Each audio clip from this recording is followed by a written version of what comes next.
आरोही education centre की छात्रा प्रीति कुमारी से हम लोग जानेंगे प्रकाश का प्रवर्तन किसे कहते हैं तथा उसके नियम क्या होते हैं। प्रकाश स्रोत से निकली प्रकाश की किरणें किसी चिकने या चमकीले सतह से टकराकर पुनः उसी माध्यम में वापस लौट जाती है तो इस घटना को प्रकाश का परिवर्तन कहते हैं। प्रकाश का परिवर्तन के दो नियम होते हैं। पहला, आपतन कोण परिवर्तन कोण के बराबर होता है। दूसरा, आपतित किरण परिवर्तित किरण तथा आपतन बिंदु पर डाला गया लंब तीनों एक ही तल में स्थित होते हैं। बहुत बढ़िया इनका जवाब है, इनके लिए एक जोरदार ताली।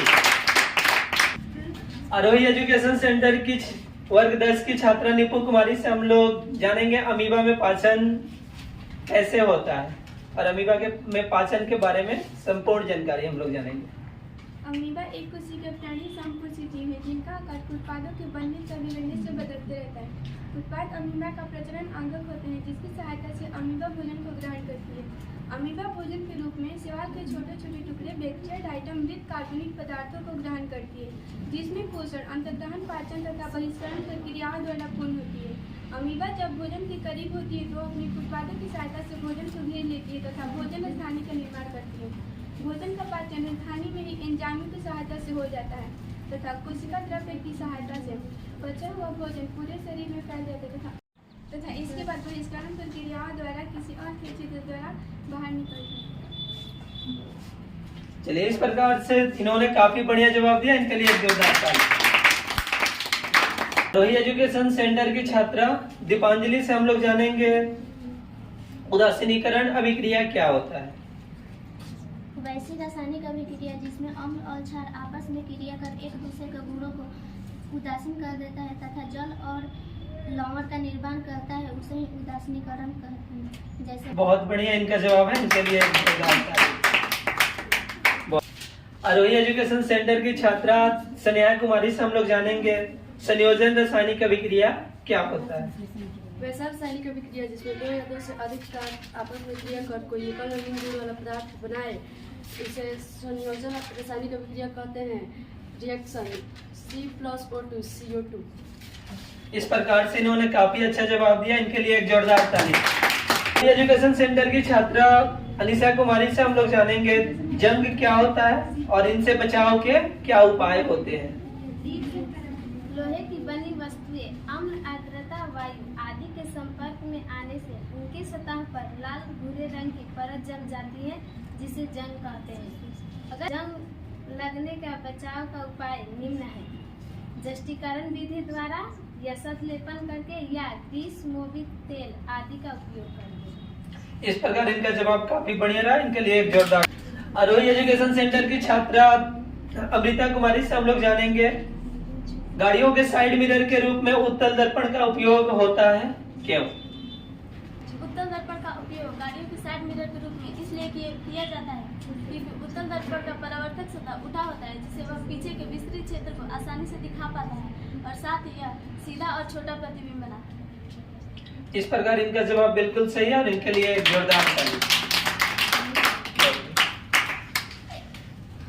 वर्ग 10 के छात्र अंकित कुमार से हम लोग जानेंगे पाचन तंत्र के बारे में। पाचन तंत्र क्या है, चलिए बाबू बताइएगा। मनुष्य में भोजन के पाचन के लिए एक विशेष तंत्र होता है जिसे पाचन तंत्र कहते हैं। पाचन तंत्र के अंतर्गत आहार नाल संबंध पाचन ग्रंथि से हम पाचन क्रिया आती है। आहार नाल एक कुंडली संरचना होती है जिसकी लंबाई लगभग 8 से 10 मीटर होती है। आहार नाल मुख गुहा से जीवों का मध्य द्वार तक फैला होता है। आहार नाल के अंतर्गत निम्नलिखित अंग आते हैं।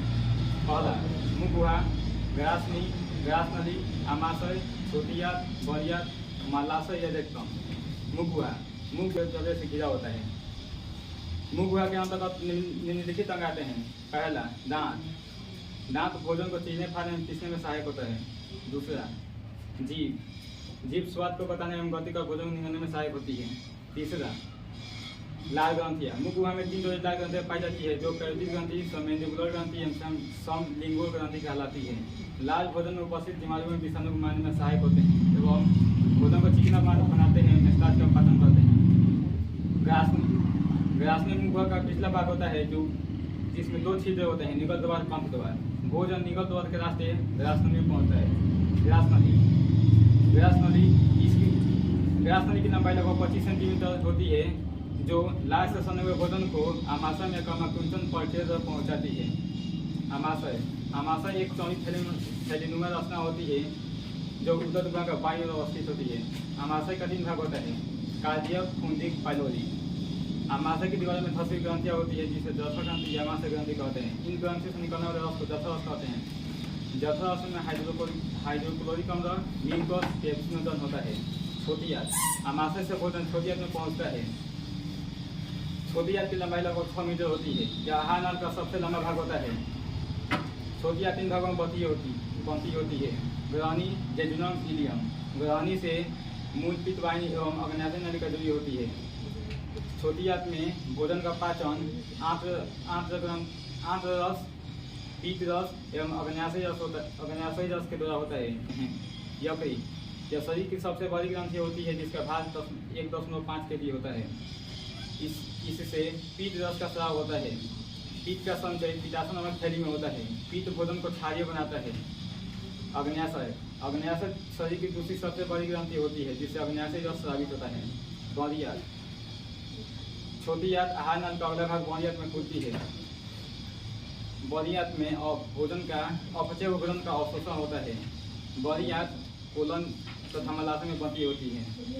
कोलन मलाशय में अस्थायी रूप से संचित होते हैं जो समय समय पर मल द्वार के रास्ते निकलते रहते हैं। बहुत बढ़िया। इस प्रकार से अंकित कुमार ने काफी बढ़िया जवाब दिया और इनके लिए एक जोरदार ताली।